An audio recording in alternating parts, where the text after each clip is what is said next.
What's up, everyone? Fresh off our very first ever live game stream with some of our co-hosts on here doing the play-by-play. We're back here with our regular edition of our show to discuss the last two preseason matches, preview the next preseason match, and we have a guest and some more stuff to talk about. And it's all here for this next hour here. This is the Orange and Black SoccerCast.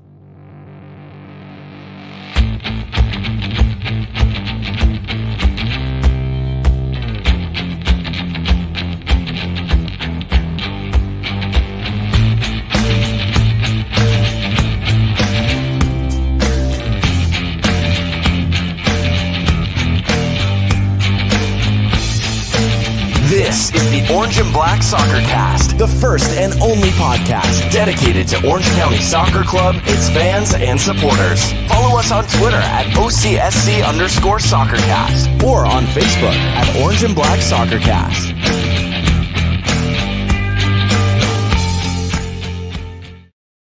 How's it going, Orange County? Welcome to another episode of the Orange and Black SoccerCast, the first and only podcast dedicated to Orange County Soccer Club, its fans, and supporters. I'm your host, Ray Zamora, and I am with you pretty much each and every episode as we discuss all things Orange County Soccer Club. And joining me on time this week, as he does each and every week, and this week he's on time, there's the better way to say it. We've got Dylan from Counterline Coalition. Dylan, what's going on? How'd you make it here on time today? Lots of good luck. So there's that. But no, I'm thrilled to be here as always. And hello, it's nice to be on time for once. It's definitely nice to be on time, or for you to be on time at once. How are you doing after a week or a weekend of play-by-play? I'm good. I look a little bit red at the moment, but I did not get sunburned, mostly because we were in the shade and I'm a smart human being. But I'm excited. Maybe a smart human being is a little bit too kind. But no, I'm excited. I mean, soccer is just around the corner, and all of you apparently have to listen to Alan and Brad and I speak as you watch some preseason matches. So that's funny. I will say you all three of you did an amazing job on that. Let's talk to these other two. Let's introduce the other two that were part of that play-by-play. First down in San Diego from his play-by-play studios. That is Alan from San Diego. Alan, how are you feeling after your first official match of play-by-play? I think it's like the penance that they have to pay in order to be able to watch preseason matches, which have been relatively rare this preseason. So I think it's like a pretty good trade-off is you get to watch the team play, but you have to put up with us. I think that's the trade-off. I mean, you can always mute. There's always that option, turn down the volume, do your own play-by-play. But then you miss such great nuggets as, wow, that was a great pass. And I think, I guarantee you, Brad had one of those nuggets in this match, one of those great nuggets during the match as the third part of the trio of play-by-play announcers for that preseason match up in Reno. We got Brad. Brad, how are you doing, man? It's tough thinking of words when things are happening. I'm not classically trained to talk about soccer as soccer's happening. I'm more of a person who looks at it and goes, oh, good things happened or bad things happened. This is why.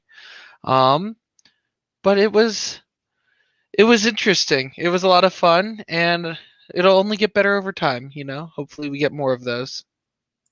Yeah, definitely. Let me just say thanks to the club for allowing us that opportunity. They could have definitely said, who cares? Dylan's drinking one of my favorite beers at the moment, Purple Haze from Abita Brewing out in New Orleans. An amazing drink. If you haven't tried it, try it. And now I'm just totally thrown off. I'm drinking some sort of coffee beer. I went to go run to the store before we went live, or to the local OC Wine Mart where they have all the different choices of craft brews. And apparently they close at 8 o'clock, and I got there at 8:05. So I'm stuck with what was in my fridge, which I believe this is the coffee beer from the Sacramento area that I had a few episodes back. So That's what I'm drinking. I also think it's nice that the rest of us are all drinking Ray inspired beers. So Dylan's is one of your favorite beers. Brad has It's literally called Cosmic Rays. Rays, and my beer is called, you can't see it because of the glare, but it's called Mr. Nice. And Ray, you are a very nice person, so I think we're. That's a bit of a stretch there, don't you think? It's a sour passion fruit, so I think nothing describes Ray better than sour passion fruit. Well, I think anyone that listens knows that I like sour beers too. So I mean, that's a total perfect fit there. I mean, he's a Clippers fan, so he's always sour, but he's passionate. See how that works? I was gonna say the same thing, but Tottenham. Let's just hit me where, below the belt there. Yeah, that's just fun.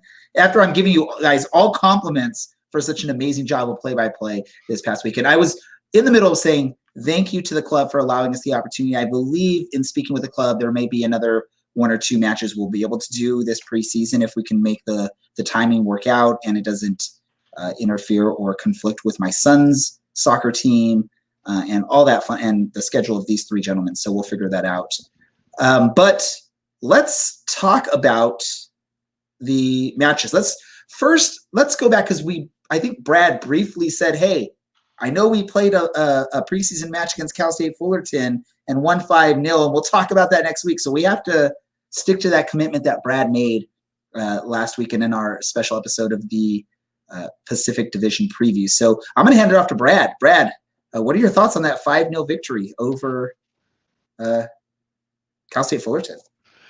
I mean, I wasn't there. I couldn't be at the wall as my travel plans were non-existent for this preseason match. No, the clips that they showed on the Twitterverse of the goals that were scored in that game, Adam John had a good one that I remember. Nice little cross that he scored off of. Other than some little clips, I can't really say too much about it. Let me go over to Alan, who's a little bit closer to where the match took place, but I'm sure he wasn't outside of the wall either. And I don't know if you have binoculars that see that far to see the match. I do not have any telescopic abilities and we weren't streaming it. I mean, it's good that you scored goals, right? Like that's a positive. It's good that you didn't really give up any. It was no goals. So that's also a plus, especially early season. Yeah, that's about all I can give you based on the information that I have. Is Orange County scored some goals and then didn't let any in. San Diego Loyal recently played Fullerton to a 4-1 win. So that gives you kind of an idea of, you're doing things well if you are scoring multiple goals in a preseason match, regardless of your competition, because you still have to put it in the back of the net. And we've seen crazier things happen with good opportunities and not being able to finish. So putting the ball in the back of the net is always a positive. So I mean, with you sharing that sort of barometer that Orange County could look at, right? San Diego was a 4-1 win, Orange County 5-0, but it's preseason. You're not really playing, your preferred game plan at this point. You're just sort of working some players out there, letting them get some minutes in, seeing what they can do, trying some things out in preparation for the season. Dylan, what are your thoughts on what you know about this game, and then sort of comparing it to what San Diego did? Just speaking generally, it was not, and it's not a wall. It is a fence because you can do things like see through it. Just not to be pedantic or anything. But I was not there. But I think Orange County is looking to play on the front foot this year. It's really obvious by the players that we brought in the way that we even set up for this match. So I think if you can score as many goals from set pieces as Orange County did, and you've got like 4 players that are 6'1" or taller, that bodes really well. If you're attacking, you're going to get attacking set pieces. Either teams are going to foul you, or you're going to pick up corners. So seeing them score, I think 3 or 4 of the goals from set pieces was confidence inspiring. It's quite the change to the match that we happened to stream. Yes, definitely. And it's one of those things when you're playing against, and no disrespect to Cal State Fullerton, but it's totally 2 different tiers of quality of the quality of players, even just sort of the teams, right? You have one's a professional team, one's a college team. You expect that the professionals should be able to take care of the match if that's what they're trying to do. And again, they were probably trying to work their game plan, get some run out, get the players going for the first preseason match, and they got the win along with it. So that's good.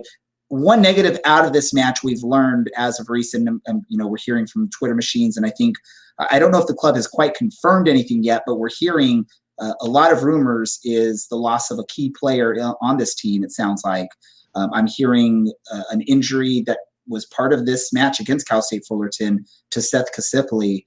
It looks like it's taking him out of the roster for the season, or if not the season, a prolonged period of time. Who knows? That's what I'm reading on Twitter. Nothing confirmed from the team, so I'm not trying to create rumors or anything. I'm just relaying what I'm seeing from people saying on the internets. What are your thoughts? I'm going to go to you first, Brad, as someone that probably saw Seth's best season a couple seasons ago. What if this is true? What's the impact to Orange County losing Seth Kasipli for the season? It's for the whole season. Is that what's being? Again, these are all rumors. There's nothing been confirmed from the club, but what it sounds like is some sort of ligament damage, I believe, in the foot. Which I think when that type of thing happens, it's going to be a very lengthy recovery. It's not something you can recover from in a month or so. Oh boy, Seth Kasipli's a couple years older than me. He's 27, I believe, and turns 28 later this year. That is a big loss, especially this is what, for a lot of players, the prime, if not starting to wane down from the prime of their careers, And obviously, we wouldn't be talking about him if he wasn't a big name player. So big loss for Orange County. And one thing we keep talking about is how the midfield on Orange County is pretty deep compared to recent years. So happy to know that at least we have that depth behind him that we can kind of trust. But Seth Kasipli is a big loss. Let me jump to you, Alan. I think many of us sort of were looking at this roster with Aiden Quinn moving on to Phoenix. This is where Seth Kasipli is going to sort of have to step up and be a big part of that midfield to help fill in that gap.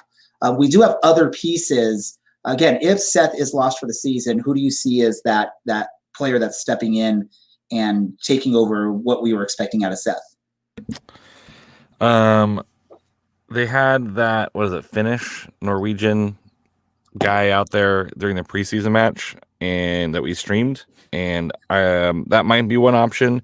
I'm not sure that that's the answer you're looking for, because I think he didn't look super comfortable in the role. But essentially it's that next guy up, and maybe Francis Jacobs can find himself into a role as well. Kuningas. All right, cool. He looked okay, and it might be just he's a little bit shaky and he might improve over the course of the preseason. I wasn't super thrilled with his play, but like I said, it's the second game of the preseason. Things happen. And he could find himself into that role as well. But again, like next guy up, yeah, you hate to lose someone like a Seth Kasipli. But I think Orange County has an opportunity in their roster. And then there's always, MLS, their, what is that called? Transfer window hasn't ended yet. So there's still a lot of movement that can happen before the season starts with some free agents that might be laying around out there after the window closes and MLS doesn't pick them up.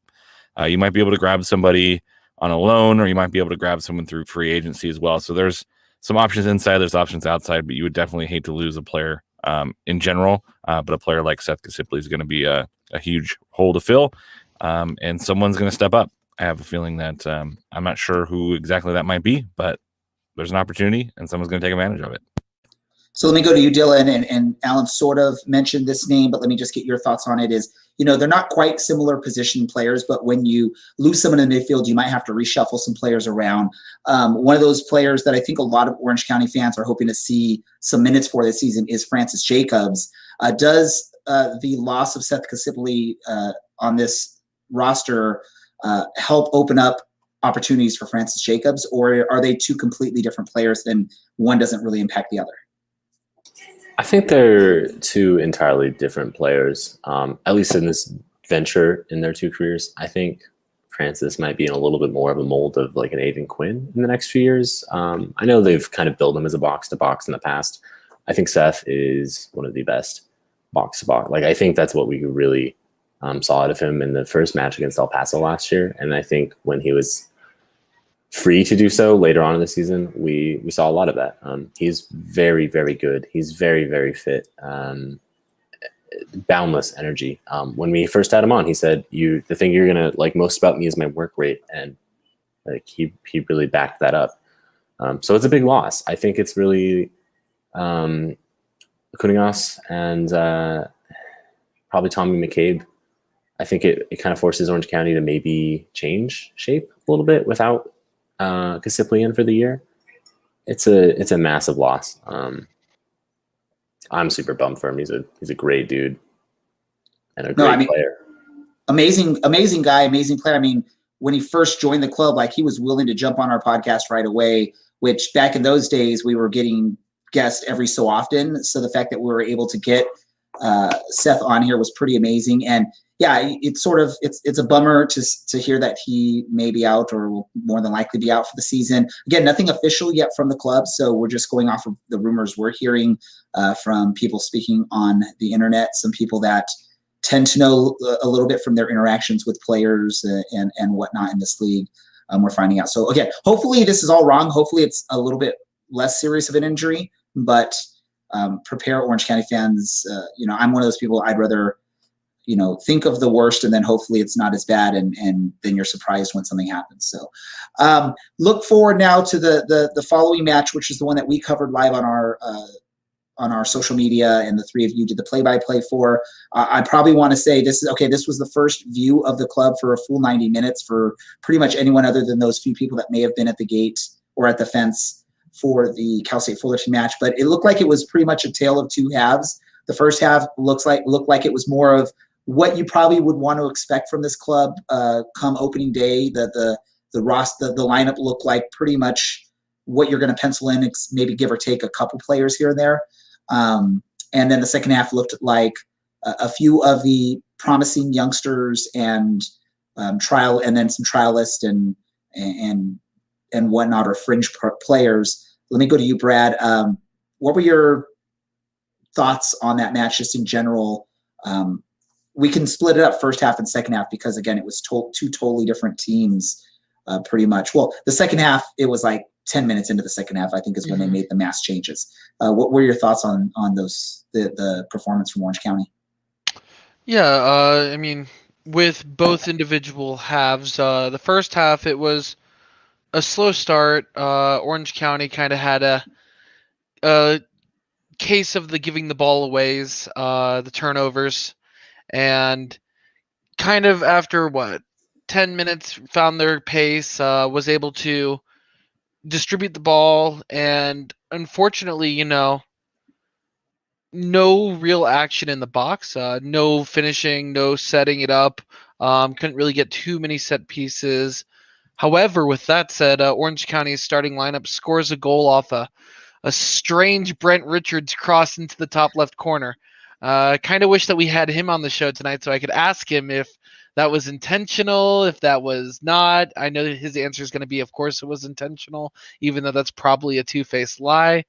But overall, if I were to be giving grades, I'd probably be giving the midfield a pretty solid, B plus. I don't know if I can really judge the offense in of itself because there weren't many opportunities being in the final third, and then the defense itself in the first half played fairly well in my opinion. Whenever there was a mistake made, they kind of were able to fix it up. The second half, kind of a different story. There was no cohesion, and I don't know if it's some trialists being given time with players they haven't played, or if it's, Orange County has only had 3 weeks of training compared to LA Galaxy's 2's probably multiple months at this point. There could be a lot of excuses that could be made. However, that's stuff that they're going to have to clean up on the back end. And let me go to you, Alan. You could definitely share your thoughts on the two halves there, but I also want to throw this question to you. Seeing what we saw for the starting lineup for Orange County in this match, is that sort of what you're expecting to see from Orange County opening day, the lineup that they put out there for the start of this match? Or is there any changes that you think may happen between now and then? I think there's going to be a few little tweaks here and there. Like I said, with the midfield, kind of finding out what your best midfield position is. Thomas Voltson didn't play, correct? So that's another name that you might see in there. Adam John may or may not be on that starting lineup. He might be a guy that it comes off the bench. So I think there's still a lot of movement to be considered. How does Darwin Jones, was it just a tweak and he pulled himself off, or is there a long-term thing there? So I think there's a lot of questions that need to be answered as far as lineup. I don't think we have a solid starting 11 yet. I think you have, a couple of for sure starters, some guys that are going to start every game regardless. Your Rob Kiernan, your Michael Orozco. So you're going to have some of those automatic fill-ins, but I think there's a lot of positions still on the pitch that need to be solved and ironed out. I thought, you're looking at the play on the pitch. I thought they didn't handle pressure very well, and that just could become, positional. That could become, something they can solve. And then obviously in the second half, we saw the old school Orange County death by set piece. That was kind of an issue with their game a couple years ago. But again, those things are going to solve themselves. Hopefully you have a team that's further along in their preseason, so they have some routines set up, and you might not, especially in that second half, you might have guys, zonal marking in the wrong spot, not knowing who to pick up. So I think there's a lot of room to switch some lineups over and find out that best starting 11. I don't think anything is set in stone except for outside of a couple players. Dylan, your thoughts on the match? You were actually there at the stadium, so you saw everything in person. You probably got a better picture than pretty much anyone else. You had the best vantage point. What were your thoughts on the match? And then what I'll do is I'll ask you for this answer. Who would you say was the shining moment, the star for Orange County in this match? And then I'll ask Brad and Alan the same question. It was awkward, but again, it's the second preseason match of the year. It's the first preseason match against a team that's actually professional and a good team at that. So I think you kind of take it with where the club is at the moment, especially figuring out without a Seth Kasipli in the lineup, without a Thomas Voltson in the lineup, without an Eero Markkanen in the lineup. I think those three guys are people who we'd expect to probably start and walk into this team. Alan said Kuningos didn't look exactly comfortable on the ball being pressed, which is fine and a very fair criticism because he and Tommy McCabe picked up the ball more than a few times and lost it. Francis Jacobs as well just played himself into a little bit of trouble towards the back half of that match. But it wasn't bad. I think if you look at what the actual first team looks like, as opposed to a bunch of trialists and like three actual signed players, we're a good side this year. It should be a pretty entertaining year, especially as players come into fitness. But I think Brent Richards was probably the standout for that. And I know he scored Orange County's only goal, but wasn't too sure to see like what kind of role he was going to play. And what kind of role the fullbacks were going to play. Like, were we going to have them push up on the pitch, or were we going to have them kind of sit back and stay at home? And wow, the man is good. I mean, we all knew it, right? We all like have seen Reno matches in the past, but he's a big pickup for Orange County, and I think we're probably going to be talking a lot about him in the coming future. Definitely. Go ahead, Alan. It looked like you wanted to say something. I was just going to say, you can really tell in that first half how much width they want to bring to the pitch and how many options that's going to give to the team in the attack, both on the right and left-hand side. Sometimes teams only overload one side, but you can really tell that they're going to try and stretch that pitch in in the attacking third on both sides, and that's going to give some USL teams back lines fits because you have essentially two wing backs that are going to be problematic. You got Weehan that pulled off to the left hand side a lot, really wide. You're going to have a couple big target men to kick it into, and then you have Darwin Jones with that speed. Is really going to give teams fits because you're going to be able to attack with pace over the top, like Orange County has in the past, but also choose to overload whichever side maybe you find that weakness. You find that guy you can target and pull him out of position, either left or right hand side. So it's gonna be a pretty fun attack to watch if everything kind of clicks. Yeah. I also, on a side note, I really liked Abraham Romeo's kind of passion. It was clearly it's a preseason match that doesn't really matter, but it was pretty clear he hated to get scored on in a situation where he wasn't able to make a save. So I really like that from a player too, that he's not letting mistakes go this early in the season. He's willing to be vocal and show that he's got that passion, and he's going to fight for some minutes this year too. Last thoughts from you, Brad?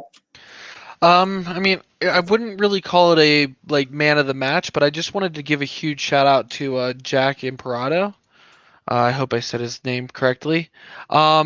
He came on very early, I think in the first 8 or 9 minutes after an injury to, oh God, who was it? Can't think of the name off the top. Jones. Thank you to Darwin Jones.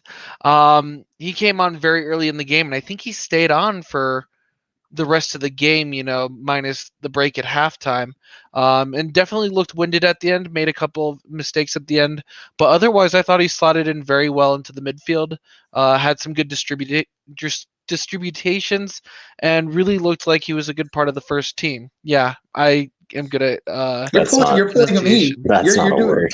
That's my job, Brad, is to use enunciate those, improperly. Yes. Distributations. Yes. We're gonna start using that No. word. Distributations. Oh, I love it. We'll just cut you off there if you want, so you don't embarrass yourself anymore, Brad. No, that was kind of the end of my thought. I thought he played a pretty good game. He definitely played most of the game, and I'm not gonna have to live this one down. Perfect. We're going to move on now. We have a guest that's ready to join us on here. We're going to get them onto the stream here in just a moment.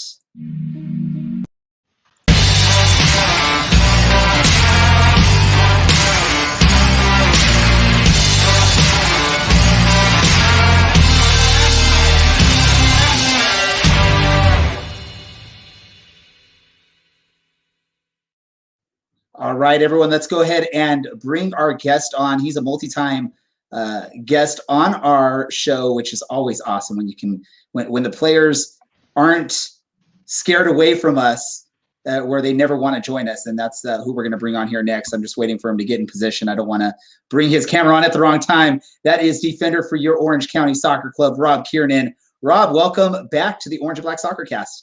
Thank you, guys. Sorry for the little bit of a technical difficulty there. It was I'm not the most up to date with my software, so sorry for the delay. No worries.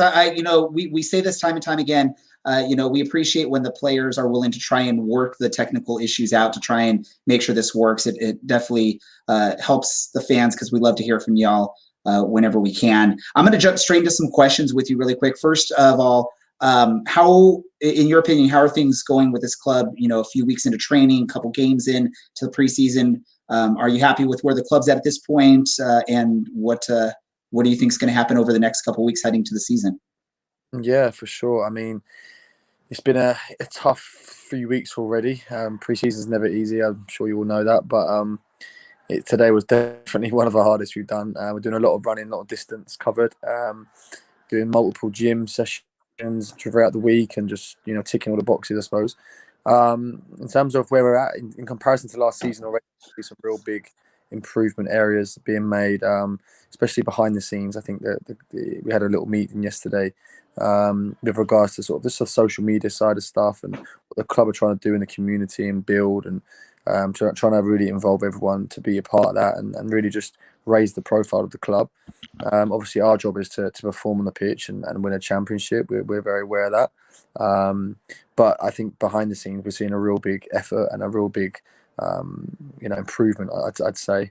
And I think the additions to the squad that we've got, unfortunately, we couldn't keep hold of a few of the lads, which will be a shame. They definitely contributed towards where we wanted to be last season, but we've brought in some really good players, and I think that we're in a good position. Oh, and that's a big part of professional sports, right? You're never going to be able to retain a full squad. It's, if you lose some players, can you replace the what they produced for the team? Do you think the club's done a good job of trying to replace some of that lost productivity from last season? Yeah, previous seasons. Listen, it's very early days, but the signs are there that they've brought some good quality around the globe. There's some good additions definitely in our attacking places. I know that there's a few more coming in from elsewhere. So, listen, I think that like anything, there's always a little bit of time that needs to be allowed, if that's the right word, because when new players come into a changing room, the chemistry doesn't always click. It might take a little while for new players to get used to the style of play. We get used to them, they get used to us. There's also other factors for those European boys, especially the heat and the weather and the altitude at some games and the time zone. So it's not just as easy as just filling in, but that's why we're there, and that's what pre-season's for. So hopefully, fingers crossed, we can get the momentum going and hit the ground running. Perfect. I want to jump to a fan question from someone listening on the live stream. Andy, watching on our live stream on YouTube, basically said that you had mentioned in the past that Los Dos, LA Galaxy 2, was the best team you've played in the USL. Does that assessment still stand after, I guess, a preseason match against them? Or do you think Orange County will be able to take them on and get some points in the season? Yeah, I mean, listen, I think last year, I think you could just tell from Galaxy that they've been together for a long time. They have very good movement off the ball. They knew exactly where their strengths lied, and they're very confident in playing out from the back. The team that we played, a couple of days ago, there were some faces that I didn't recognise. So obviously, some have moved up to the first team. Some have, have obviously been released or let go. Listen, we played them, and I think they've had about 4 weeks on top of what we've been doing. So they started a little bit earlier than we did. But we done well. We managed to get a goal from a lucky cross. But I think we really showed that I think we'll be a strong contender. I think that obviously Phoenix are obviously a strong team that we're going to play against. Obviously losing Quinny was a little bit of a tough one because he's a very good player, very influential. So I'm sure there'll be a very strong team also. But listen, we're not really focused on other people. We're here to focus on ourselves and just and really go for it this year. And Brad, we have a new member of our team, Brad, and he had mentioned before we got you on here about that cross. He said he wished we had Brett Richards on so we can ask him if that was an intentional shot or if that was just a lucky cross that found its way back to the net. So in Rob Kiernan's opinion, you're saying it's more on the lucky side. I think it might have even come off his shin pad. So yeah, we can't give him that one, unfortunately. But listen, listen, those balls that they're there to sort of put into a dangerous area, and sometimes you get a bit of luck. But unfortunately, I can't sit here and say that he meant to do it. But we'll take it for sure. All right. I mean, that's what I teach my kids, my 2011 kids. Just cross the ball in front of the net, and sometimes you just get lucky. The defender might pop it in, the goalkeeper might bobble it, or you just might be able to get a lucky touch with your knee and it goes right into the goal. Right. That's the whole goal of it, is to open up those chances to get the ball in the net. Sure. Just put those balls in dangerous areas. You never know what's going to happen. And also, as a defender, it's not nice, running backwards and trying to deal with a cross, with strikers trying to come over the top of you and get that contact. So, yeah, unfortunately, we can't give it to him, but we'll take it. We'll take it for sure. Robbie, you've said the club is looking pretty good this year. A lot of improvements on and off the pitch. The club has said as much. They think, at least Oliver, the GM Oliver Wies, thinks it's the best club Orange County has ever put onto the pitch. So what is at least in your opinion, what's the most improved area for you guys on the pitch this year? I think just have attacking options is obviously the biggest thing that every club looks for. We brought in a lot of height. We brought in, people with a lot of experience, in other sort of leagues and countries. And the other thing is, though, guys, is that you never know what your season's going to look like in terms of injuries, suspensions, whatever it might be. So we need to have that depth, and I think we've definitely got some good numbers in now. It's unfortunate that we've managed to have a few little injuries and setbacks from some of our players that we do really rely on. So we'll see how they sort of hopefully get back and heal up quickly, so we can be in. But the biggest thing, guys, we can have is has our options. For the manager to have different types of players that can offer different things is obviously a good thing. So I think that our attacking options this year are hopefully going to be a lot stronger and have a variety of different sort of aspects to that. So listen, I don't really want to talk too much because it's all about doing it on the pitch. On paper, it might look good.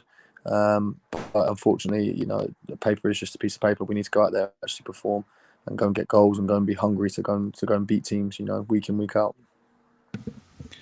All right, so Michael Orozco or you, who's going to score the most goals from that center back pairing? Definitely Big Mike. You should see him in training. He's like a young Ronaldo at times. So definitely my money's on him. Are you going to get any this year? You looking to head some? So I'd like to think so. Listen, I'd love to contribute here and there, and I've managed to nick a few goals throughout my career from set pieces, etc. But I don't know, maybe you guys see it when I play. My biggest focus, honestly, is just keeping that ball out, and I demand that people around me that are the same. And I think nothing more than getting a clean sheet for me is me scoring a goal, the equivalent of. So I let the guys up top do their magic, and I'll do my bit by hopefully organising and keeping the ball out. So we joke a little bit about, or we talk a little bit about what these early preseason games kind of mean, and we can speculate. Yeah. But what is kind of in the LA Galaxy game where you're up against a team that's further along in preseason? What is the team's focus on some of those really early preseason matches? Like, what is your main goal during those games? Yeah, I mean, actually, it's funny because we did the team talk before the game, and I just said to the lads, look, we are here for an exercise to get match fit, and there's no hiding behind that. We need to get minutes in. We can train all we want, but, it really matters when you're out there. Obviously, we want to win games. We want to create good habits. We want to get into that, momentum, like I said. But, it's difficult when you make, I think it was like 7 or 8 subs. I think it was in the sort of half-time and 60th minute. And some of those young boys, they're the first taste of real men's football. So we need to expect that maybe they're not going to be as comfortable and liable to a few little mistakes here and there. But, it's all about getting fit, it's getting sharp, getting match conditioned, working on the stuff that's going to, eventually see us win our championship, I hope. So, it's just a building stage right now. All right, Rob, I'm going to make a fashion statement question for you. Today, the kits were released. Which one are you? Are you team orange, team black, or team blue? I've got to be honest, I like that black kit. No, as I saw a head shake there. We're not happy with that one. It's a simple answer for you, Brad. You know what, Robbie, if you score in it, I'll take it back. I'll get your name on the back in the black if you score. No, listen, they all look quite fire, to be fair. I like them. We did a photo shoot the other day, so I did like the black, though. I think it was nice. I can see someone there commenting black. Yeah, I think it looks sharp. I think it looks nice. Do you have another question? Nope, Mr. Kiernan, Brad? I'm fresh out of questions after Alan kind of stole mine there. Well, I was going to ask a question and you sort of answered it. I was going to ask you, would you prefer to score a goal or make a goal line clearance? And it sounds like you're team goal line clearance when it comes to that, right? Yeah. Right, Rob? All day. I think that's what us defenders live for. Listen, we're not the most exciting, but unfortunately, we don't get the headlines, we don't get the praise at times. But listen, keeping that ball out is something special. When you make that last ditch challenge or manage to block, or we just as defenders, we take pride in that. So I suppose for us, that's our little bit of enjoyment. Yeah, so let me throw it completely across the globe to Europe. I just want to get your thoughts, coming from that. You used to play out in Europe, the announcement of that Europe Super League that was made a couple days ago, and it sort of threw this craziness on social media around the world What are your thoughts on even the thought of doing something like that? I mean, listen, it was a funny one because it kind of, I think we've been hearing talks about it for years, and I didn't really think anything of it. But when it did come out, I think it just shows that the power of football, power of the fans, and the power of the up and down the leagues. Everyone relies on that sort of, that Premier League is something special, and to take those teams out of it, it would be a big miss, and it would be detrimental to the actual pyramid underneath it. But not just, the Premier League, the Liga, whoever it might be, these teams, they are the best of the best. But I also think that we lose that little bit of special sort of moments when, the Champions League does come around, and these teams play each other once, twice a year. But I think it's built up and to a nice stage. I think if you oversaturate it by playing every week, I think maybe you'd lose a bit of interest. But unfortunately, guys, football's a business, and the guys at the top with the money, they're obviously hungry to make more money. So I think we can see through all that. But that's well above my pay grade to comment. But I just think they've done the right thing by standing down. So I was gonna say it shows that the fans shared their voice, shared their views and thoughts, and it worked, right? And I think even players joined in on some of it, and some former players were mentioning or making comments on it. And it worked. So I'm sort of glad to hear that it worked, because I was a little scared to hear about this happening. Being a Spurs fan, and I know Alan's a Liverpool fan, it would have totally thrown a wrench into the whole thing. So, Dylan, we've already asked a few times from Rob some different fun questions. Do you have something other than vegetable talk for Rob? Well, you are obviously not from here, with a wonderful accent and a devotion to getting your haircut regularly. It's not raining. It's not Southend. It's not Glasgow. What's the best part of Orange County? I mean, give me your go-to restaurant and beach. Oof, okay, yeah, I'd love to. So I say to my friends, when they ask me what's it like, I say, guys, listen, it's like waking up on vacation every day. Sun's shining, puts you in an instant good mood. My favourite little hobby at the minute is I'm attempting to try a little bit of surfing. It's not been great. It looked like a bit of a stick insect on that surfboard drowning, but I'll give it a go. I've got a favourite place in Newport, actually, which my friend is the owner of. It's called Shorebird, beautiful on the water. I like to go there for a little bit of brunch and some dinner. And just listen, outside of football, when you're happy and you got a good friend circle. I've got a lot of English friends here now, so it's been amazing. I'm very fortunate to call this home, and I want to be here for the foreseeable, and I just enjoy life. I love it. It makes me happy inside when I can see the sun shining, and those palm trees, they're a little bit special. So it's a little bit different where I'm from. And you've now been with Orange County for a full season, as you go heading into your second season. So you're now officially part of Orange County in Southern California, and we hope you continue enjoying it here. And who knows, maybe someone bumps into you while out surfing. I don't know if there's a particular beach you like to go surfing. Yeah, there's a few. I've been trying a few actually. But listen, I'm not a natural. I'll be honest with you, but it's something that I'm really giving a go. So we'll see how I get on. Perfect. Any last words for the fans that might be listening to this before we let you go? Yeah, I think this is a great opportunity just on behalf of myself and all the boys. Listen, we've had a real tough past year, and that's not just football. That's everyone in the entire world. But I think right now we're kind of seeing the light at the end of the tunnel in terms of getting a stadium back, getting that energy again. And I just think, we'd love to see a full stadium and some success on the pitch to really galvanise and get that momentum for all of us as a community, as a club, as Orange County as a place. I'd love to be part of that. So it'd be lovely to see some faces back in those stadiums, and let's really go for it. Get behind us. Hopefully we can make some people proud. And whilst we're all here and wearing that shirt, I'm sure we'll give everything we got. So going to be exciting. I'm looking forward to it. Definitely. I know the fans are looking forward to it. They're excited to get back into the stadium. And, it's nice to hear that the players are looking forward to that as well, and looking for that energy from the fans. So we're hoping it works and meshes well, and the fans can bring that energy and the players can bring the energy back. And we're looking for another successful season. I haven't really seen a full crowd yet with the drums and the singing. So I'm looking forward to absorbing all that up. So it'll be nice. Perfect. Do you mind if I ask you one last quick question before we let you go? Of course. Because we did have a fan question come through YouTube, again, from Andy on YouTube. Where can Orange County fans go to get a proper English breakfast? Have you found anywhere local? You know what? Listen, Andy, if you can tell me, mate, I'll be over the moon because I've still yet to find one.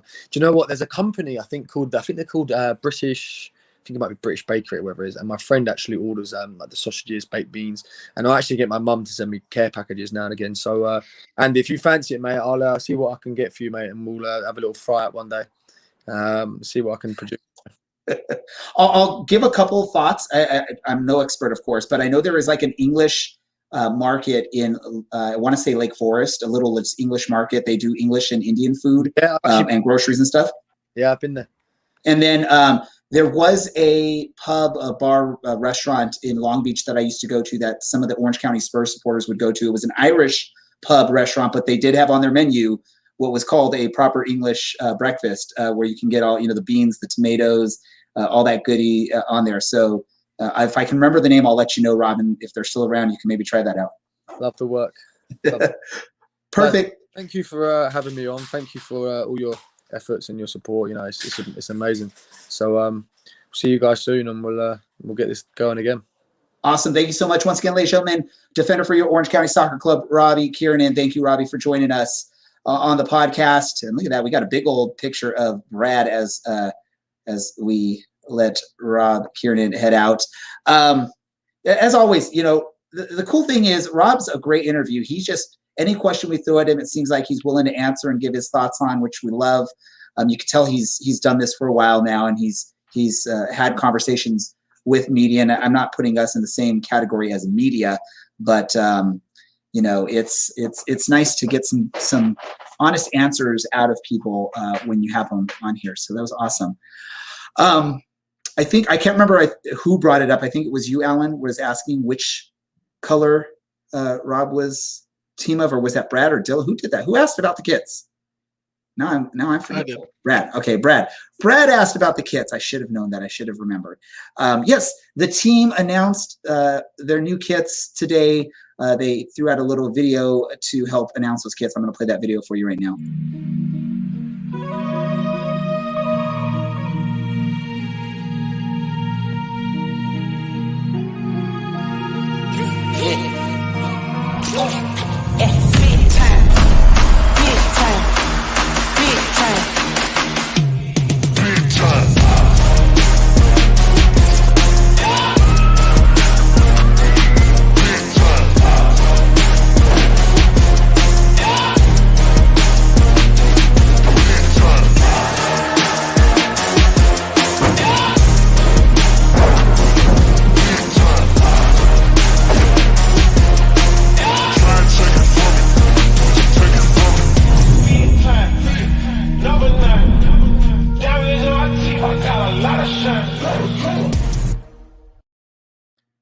All right, so that was the video for the kit reveal. Sort of a double, message there that, showing off the new kits, but also sort of giving thanks to the kit sponsor, Hoag, which is one of the big hospitals in Orange County with the main location in Newport and then a few satellite locations. So it's really cool. Let me ask you really quick, Dylan, any of those Hoag members that were shown in that video, any of them should any of them be given a trial with the team? No. But, and no disrespect to the guys on the field for the last 20 minutes of Saturday's match, but I don't know, like maybe they could have held their own. No, they would have been so lost doing a set piece. No, I think they should probably stick to being healthcare providers and doing something a little bit more noble than playing professional soccer. Yes, I should have sort of led with that, right? Thank you to all healthcare professionals, not just in Orange County, but around the world for all the work you've done this past, year and a couple months now. And, it's awesome when your team's kit sponsor is, a major hospital, and you can sort of help show love in whatever ways possible. And this is one of those ways that the team decided to do that. Let me go to you, Alan. It seems like black is the popular choice for a lot of people. When we were talking about it, I think everyone on that was commenting to the live stream was saying black. You were shaking your head there. No. Yeah, I mean, you already have a blue jersey that looks like that, so you can't say blue, right? I already have an orange jersey that looks like that. Oh, you have an orange one. Okay, an orange yeah, one. Orange kit. Yeah, I like the blue, and I really, really, really hope they wear it when they play the Battery. I think the blue is a nice kind of throwback to the history of this team, and being one of the older teams in the USL. I think having that blue is a nice nod for those people who are aware, and it just looks really nice on the pitch as well. I know blue is kind of a popular color these days with RGV going away from orange and going to blue as well. But as far as like a third kit goes, it looks real sharp. It gives you some options on the pitch. I really like the blue kits last year as well. And again, like that nod to the tradition of Orange County and the Orange LA and OC Blues, I think is a really nice touch. With teams that don't really have tons of history in the USL, it's nice to see Orange County embrace that. And so interesting, Dylan, go back a few years ago and all Orange County had was a black and a white kit, right? It was, I believe, white home, black and road. I might be getting that wrong. Who knows? But one way or the other, fans were really, really, really like demanding an orange kit, and Orange County provided the orange kit. And then they teased with that blue kit last season. And then I think out of nowhere, you have all these Orange County fans want to see that blue kit to pay homage to, the past with OC Blues, going back even further, LA Blues. What are your thoughts? Do you like that blue kit coming out this season as like a permanent third or alternate kit instead of just a one-match kit? Or are you going to be missing a full white kit from the team this season? No, I'm not a fan of the full white. It doesn't look good. It's not special. It's super boring.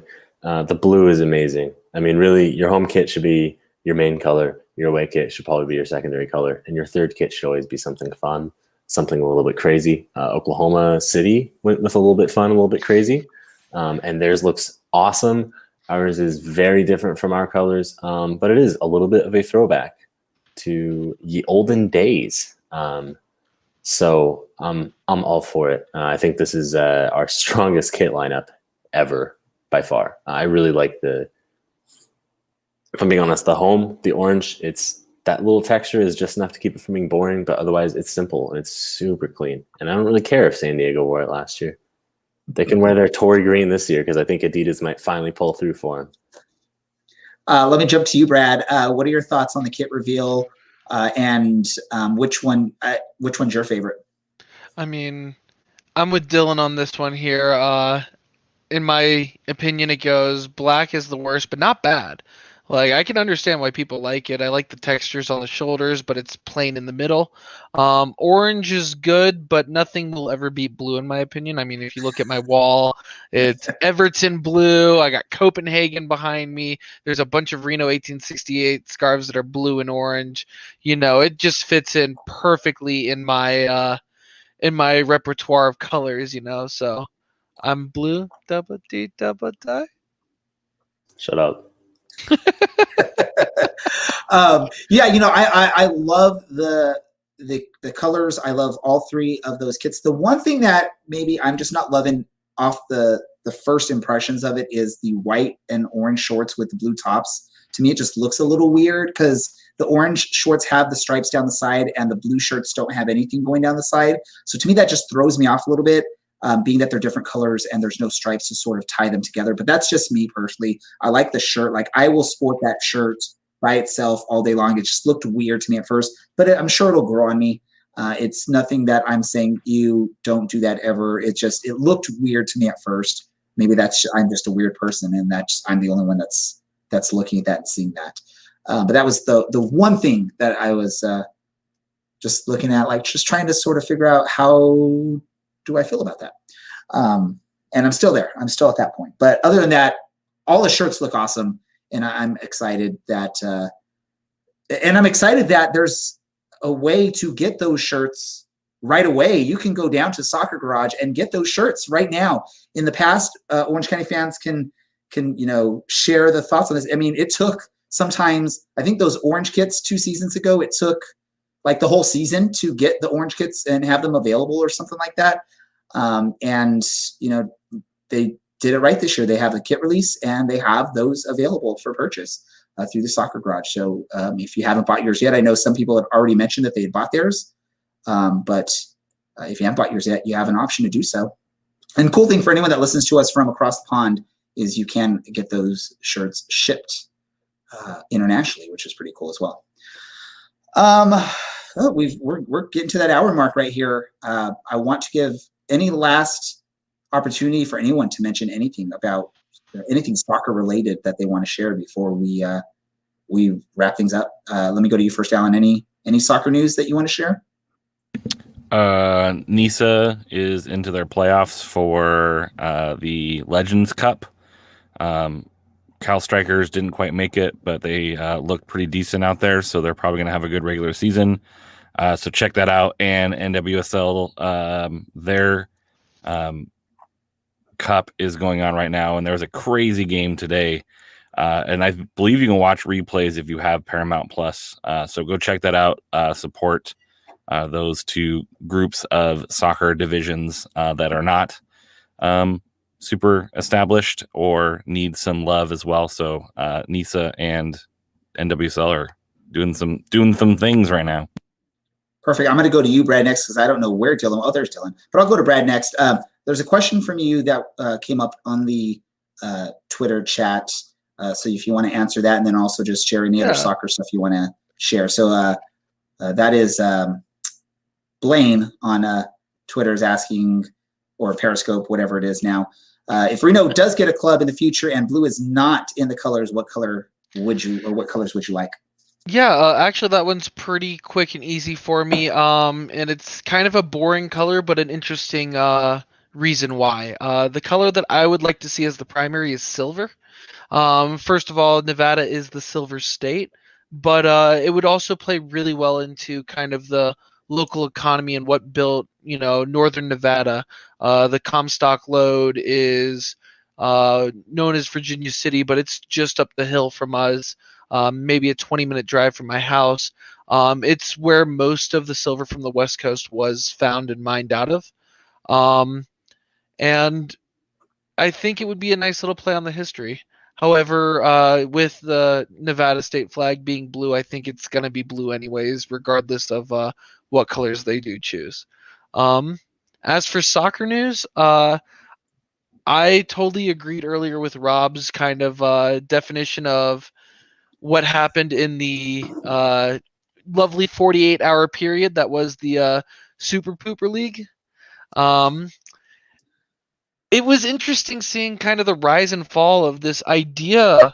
Obviously, as we all know, it's been talked about for years, but to see it come to fruition and to see it so lambasted by everybody, the fans, former players, analysts, it was just interesting to see how quickly teams started to back out of it. I think it was Chelsea first, followed by Man City, and then the whole English group of teams backed out. So it'll be interesting to see if they do try again. I know they released a statement earlier today, this evening, saying, hey, it was an idea that we tried. We're going to have to go back to the drawing board on this. We'll see if that ends up coming back at some time. Let me, I'll throw it over to you now, Dylan, any soccer news. Hey, Luton Town, if they were offered a spot in that Europe Super League, would you be all for it? No, absolutely not. But I do have a lot of confidence and faith in that ownership group as people that really love the club. So they're willing to do it right and run their club properly, as opposed to being in it for a cash grab, which is a crazy thought for people like the owners of Fenway or the Red Sox and Liverpool and whatever else the Tottenham owners own, and a bunch of oil barons. Like just shocking that these people would have sold out. But oh well. Glad it's failing. I'm glad the players took a stand.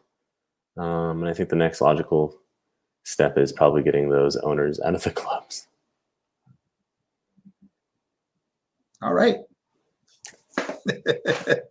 Yeah, we were talking about, I don't know if I think we talked about before we went live, and I'm under the thought or the feeling that sort of Tottenham had to sort of throw their hat into the this group when they were offered it, being that they've always looked at wanting to be known as one of those top teams in English soccer, and this was their opportunity to sort of be at an even playing field with those teams, at least for the recognition and the power. I'm not excusing what happened on this. I'm definitely upset that this all happened. I would have rather just this been a continued, let's talk about it, let's think about it. But I am glad that there was this quick reversal from everyone of the English teams, sort of in solidarity to get back. But I think really it was just, oops, we made a mistake. Let's just retract it and let's move back. I don't think any of them are doing it out of purely, heartfelt reasons. It's just they're like, oh, this is going to be a hit on our wallet because the fans are upset. So let's just end this now and go back to the way it was. So we'll see what happens. Also, other Tottenham stuff. Bye-bye to Jose Mourinho. He's gone. Now Ryan Mason is taking care of this club for the remainder of the season. Oh, and we have a cup match this weekend for Tottenham fans. So that's interesting timing of all of that, but we'll see what happens. Other than that, I do see a comment on the Facebook stream just asking from Dean, asking if there's going to be audio or video available of the Switchbacks match this weekend. Obviously, we won't be able to do anything. The club can't do anything. It's up to Colorado if they're going to do any kind of stream of the match. I haven't heard anything, but I'm sure we can look into that and try and find out if there's any plans for that. And if there is any one or any way to have that, we will share it on our social media. So just keep a lookout for that. Random thought time, because we are past our hour. Let's go. Who was first on here tonight? I think Brad joined at the stream first before we went live. So I'm going to go to you first, Brad, for your random thought of the night.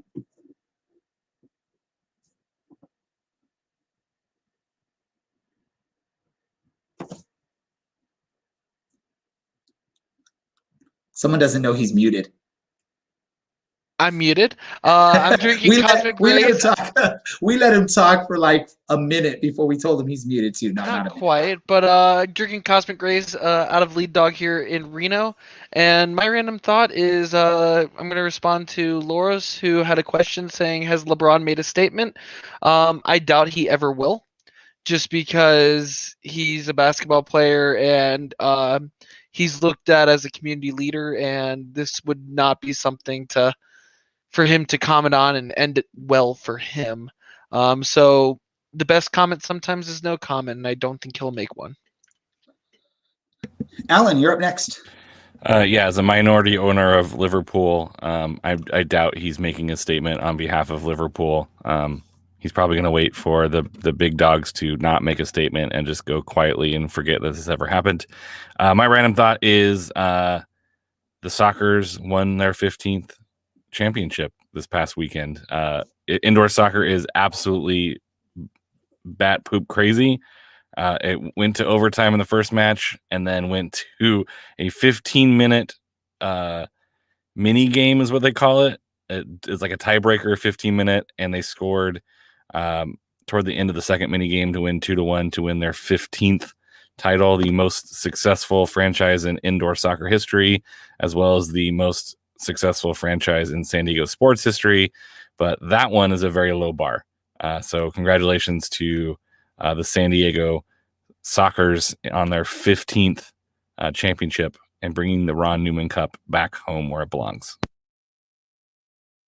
So you mean like the Padres and the Chargers and the Rockets and the Clippers and all those other teams never had success in San Diego? I don't think any of them have ever won a championship. I think, did the Padres come close one year? I think like in '86 with Tony. They made the World Series, and the Chargers have made the Super Bowl, but never have won the big game, if you will, or the big series. The Chargers got whooped by the 49ers, and the Goals. I'm not sure if the Goals have ever won a cup. I would have to research the Goals, but they were a very successful franchise as well. But San Diego Soccer is by far the most successful franchise in San Diego. Dylan, a random thought from you. As we start to get back to life as normal and everyone can get vaccinated and start doing things again, Everyone needs to be better at parking because you all suck at parking, I think. Please just be better at parking. That's my plea. My plea is that everyone is just better at parking. That's all. Sorry, Brad didn't go anywhere. We just had to remove his camera once he was showing that god-awful Chargers jersey. Yeah, I'm going to get my second shot tomorrow. So hopefully no major reactions to it. And I'm doing my part to help us all get back to normal. So yeah, try and do your part in whatever way you can, whether it's getting vaccinated, wearing a mask, just doing your best to keep things clean. All that fun stuff will help us get back to living a normal life and not having to worry about the health and safety of our fellow humans. All right, that's going to wrap things up. We went a little bit longer, but it still was an awesome time. I want to thank everyone that participated in this, all the regular hosts, and also our special guest this episode in Rob Kiernan. This has been the Orange and Black SoccerCast, and we are out.